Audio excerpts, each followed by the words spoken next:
He's always ready. During my childhood, I had two great loves, cartoons and video games. If that sounds familiar, then you probably heard me say the same thing in my other video about the sitcom that was cancelled after one episode. But if you haven't watched it yet, maybe you should check it out after this one. It's really good and it involves Hitler. That sounded way too enthusiastic when I said his name. Anywho, video games and cartoons were my thing, but sometimes I wanted to combine the two. I wanted the best of both worlds. You got the best of both worlds. Then you get the idea with that. I wanted to enter the world of my favourite cartoons, take control of the characters and be involved with their stories. And sometimes that is what I did. I got to play some of these games, and today I wanted to chat about one of them. And that game is Rugrats Search for Reptar. Also, before we start, I want you to know that there is a fan on in the background. If you can hear it, I am so sorry. It is very hot today. Just think of it as ASMR. Ooh, ASMR. Ooh, ooh. Don't do that again. For those who don't know, and if you don't know, Rugrats is a Nickelodeon cartoon from the early 90s and ran for over a decade, which followed the adventures of a group of babies that made up of Tommy, Chucky, Phil and Lil, and Angelica. But I like to call her by another name, which is Bitch. The show was imaginative and was very engaging, making sense of everyday life through the eyes of children. But it wasn't afraid to go to strange new places, and I mean very strange. But it did manage to tug at the heartstrings from time to time, and created one of the most relatable memes of all time. Stu, what are you doing? Making chocolate pudding. It's 4 o'clock in the morning. Why on earth are you making chocolate pudding? Because I've lost control of my life. That's some deep shit, bro. The show was a massive success. So much so, it got 2 movies plus a crossover film with the Wild Thornberrys, which I kind of wish didn't happen. But also some video games came about. I've owned a few of these and some of them are better than others. But was Search for Reptar one of the better ones? Well, that's what we're here to find out. So let's just jump in, shall we? Wowzers. We've got the show's opening in game form. And I've got to say, this is brilliant. Honestly, for its time, and even with PS1 graphics, it's remarkable. Apart from a few bits here and there, it's pretty much shot for shot, and brought together with the show's theme tune. I'm loving this game already.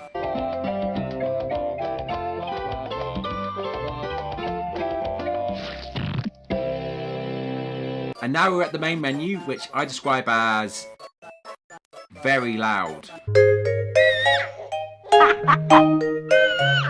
Start the game, start the game, start the f***ing game! After a great intro, I'm bombarded by children screaming, and a not so great recreation of the theme tune. Let's start the game before I rip my ears off like Mr. Potato Head. We have an opening cutscene with the babies playing and about to play with their Reptar puzzle. Oh, here it is. But where's all the pieces? Inside.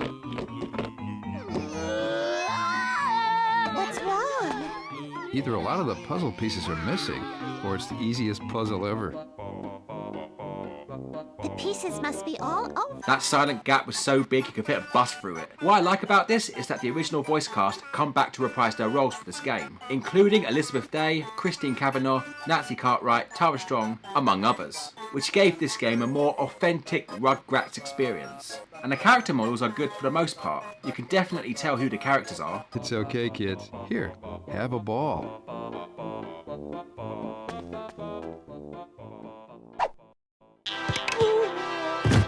We'll find all you, Reptar, even if we got to search the whole wide world. And now we take control of Tommy and get to explore the game's hub world, which is the Pickles house. And this is absolutely amazing. The house is faithfully recreated here and every room is accessible to explore. The living room, kitchen, basement, the upstairs bedrooms, even the garden, all here to run around in. And I love the music too. It's pulled straight from the show. I've just started the game up and I'm already impressed with the game's presentation. The graphics, the voice acting, the cutscenes, and the whole house to explore. And the gameplay? Well, we'll get into that as we explore the game a bit more. So the objective of Search for Reptar is to find all the Reptar puzzle pieces and complete the puzzle. I know, I get emotional just thinking about the plot. And you do this by completing levels that you can enter by interacting with objects around the house. The levels are based around episodes from the show, which is brilliant in my opinion. And some of these levels are very interesting. like Chucky's glasses. Stupid brain. Now I'm gonna be stuck inside with you babies all day.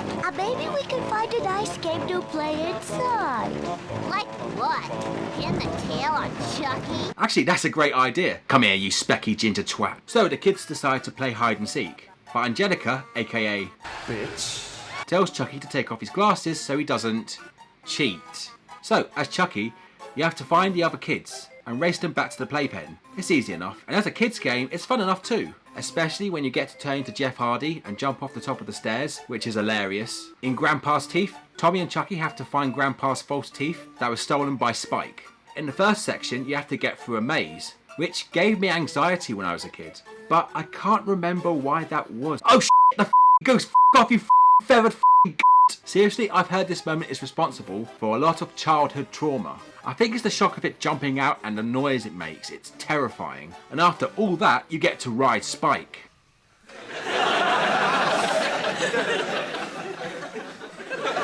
You ride Spike to chase after the goose that swooped up Chucky. Really? Ah, that explains a lot. Then after that, you get two choices: animal cruelty or child abuse, as you throw pucks at the goose to save Chucky. It's a good level with lots going on, but I'll never get over the squonking of that f***ing goose. There's also a lot going on in Circus Angelica, or Circus Bitch. where you'll get Spike to jump over hurdles, have Phil and Lil ride their tricycle around an obstacle course. It ends with them jumping off a ramp and onto a target. And it was a lot better than Steve Austin's attempt, let me tell you. And then we launch Chucky into a pile of leaves. This is cool because it breaks up the gameplay than just having the adventure platforming, and along with the cutscenes that make these more than just a mini game. Let Mommy turn on your nightlight, sweetie. That'll keep those shadow monsters away, champ. Stu, you're going to frighten him. Yeah, like you haven't scared him enough looking like that. You look like you're on adhesives. Is that why your toys are Bet there is plenty of glue. This new invention is going to put Pickles toys on the map. Oh, nice one. You pissed on the mains. In Let There Be Light, you have to get the fridge open to restore light to the house. But there are night shadows about, so you have to shine your flashlight to get rid of them. This level is actually quite spooky, and thanks to the game's camera, sometimes you won't see them coming and give you a scare out of nowhere. Thank God I was wearing a nappy. Don't fucking judge me. Yeah, one of the gripes I have with this game is the camera. It's not very good. It's fine when it's behind you, but when you turn around, it quickly itself and takes a moment or two to rotate itself, which ends up with you smacking into the wall most of the time, which can be very irritating. But I try to combat this by pressing the R1 button to center the camera behind me, but even that doesn't work sometimes. When you're in a tight space or a corner, it just places the camera in front of you.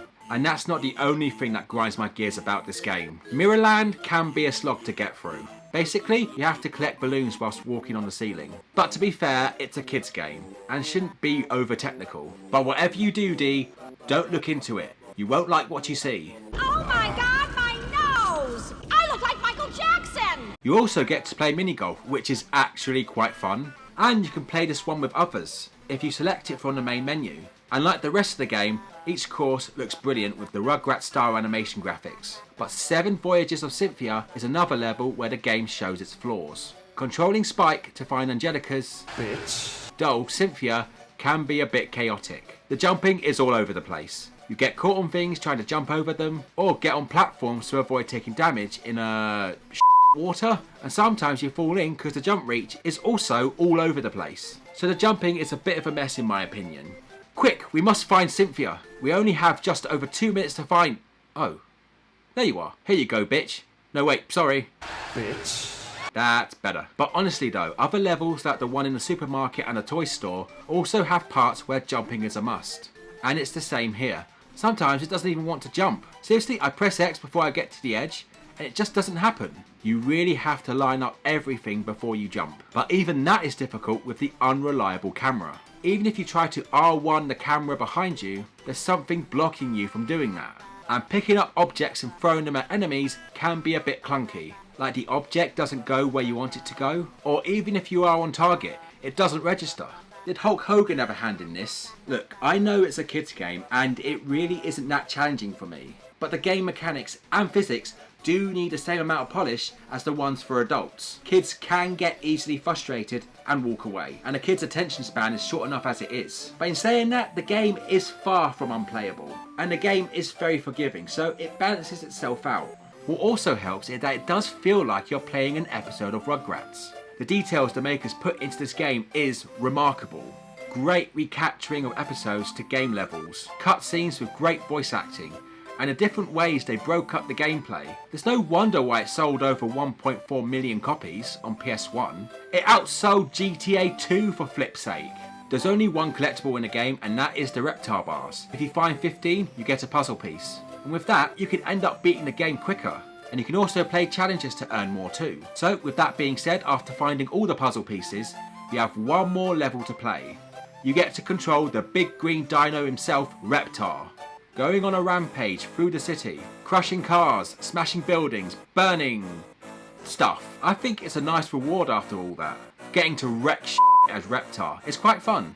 And finding things like THQ advertisement, no wonder why it went under the first time. And yes, there are trees that just burst into flame if you touch them. I think Alan Titchmarsh did a program about that once. Careful Alan, you're very close to the... Oh dear, never mind. And when you get to the end of your rampage, this happens.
You know what?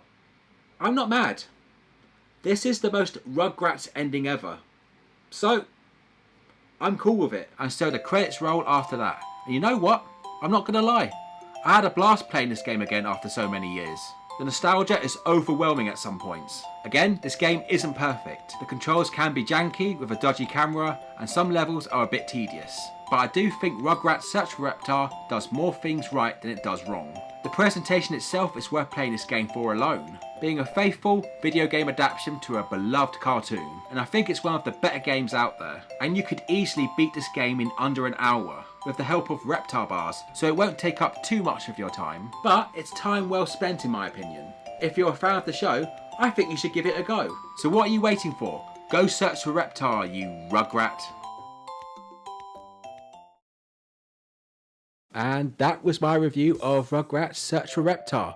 Sorry, I forgot to record a outro for this video. I just really wanted to get out of that hot room. I just forgot about it. So sorry about that. But all I wanted to say was thank you so much for watching. And wanted to know if you played this game. Did you have a favourite cartoon video game growing up? And did you agree with me? Did you disagree with me? Comment down below and let me know, because I'd really love to know. And that's about it for today, my friends, and thank you so much for tuning in, and I hope you enjoyed this video. If you like what you saw, give this video a like, and if you really like what you saw, maybe subscribe to the channel. Hopefully I'm going to be uploading regularly from now on, and I've got some really good stuff in the pipeline, so make sure you stay tuned for that. So on that note, I've been Titch, and I'll see you guys in the next one. Take care.